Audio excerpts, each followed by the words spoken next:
ओम श्री गणेशाय नमः। करवा चौथ व्रत कथा। आइए श्रवण करते हैं।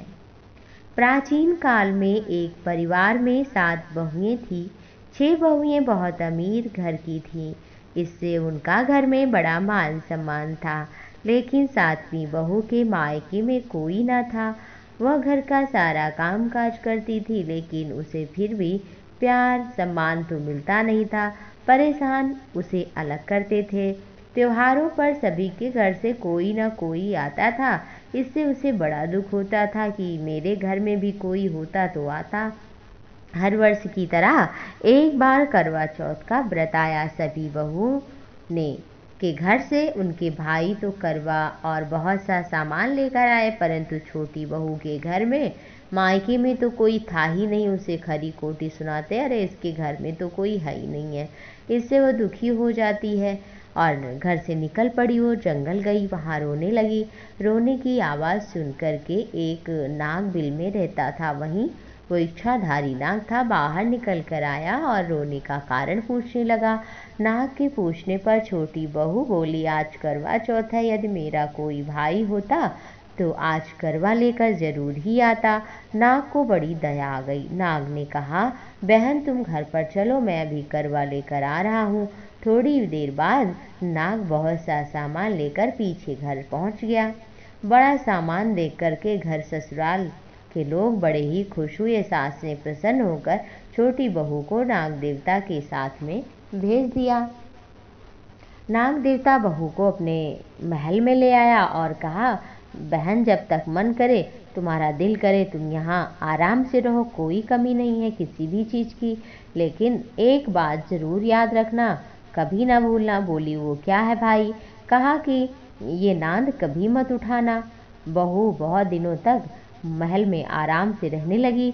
एक दिन की बात है कि उसके मायके में कोई नहीं था। उसने नांद उठाकर देखा तो बहुत से छोटे छोटे सांप के बच्चे इधर उधर भाग रहे थे।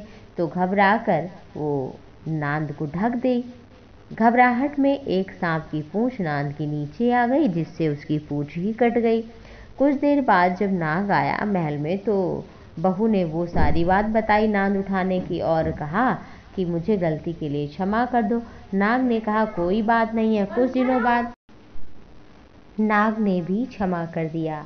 कुछ दिनों बाद छोटी बहू ने ससुराल जाने की बात कही कि हमें ससुराल जाना है, तो नाग देवता ने उसे धन सोना आदि देकर विदा कर दिया। इतना धन देख कर के ससुराल वाले उसकी इज्जत करने लगे। जिस सांप की पूंछ कटी थी सभी उसे पुचकटा कहा करते थे, तंग करते थे। एक दिन वो परेशान होकर अपनी माँ से पूछने लगा कि ये हमारी पूंछ कैसे कटी। माँ ने उसे छोटी बहू के नांद उठाने की बात बता दी और घबराहट में रखने की। सांप ने कहा, मैं अब उससे बदला ज़रूर लूँगा।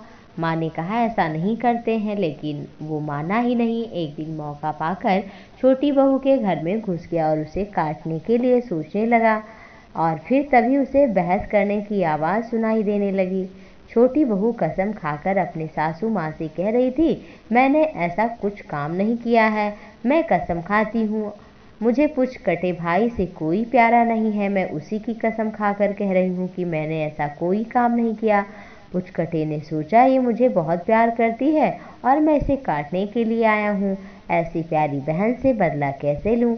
फिर वो चुपचाप घर वापस चला गया। तभी से पुचकटा अपनी बहन अर्थात छोटी बहू के लिए हर वर्ष चौथ के दिन करवा लेकर के जाता था और बहुत प्यार से करवा चौथ का उसकी बहन व्रत करती थी, जिससे उसका परिवार में घर में इज्जत बढ़ गई। सभी उसे प्रेम करने लगे। करवा चौथ की एक कथा इस प्रकार है। प्राचीन काल में करवा नाम की स्त्री थी। वो अपने पति से प्रेम करती थी और नदी के किनारे गांव था, वहीं पर रहती थी। एक दिन उसका पति नदी में स्नान करने गया।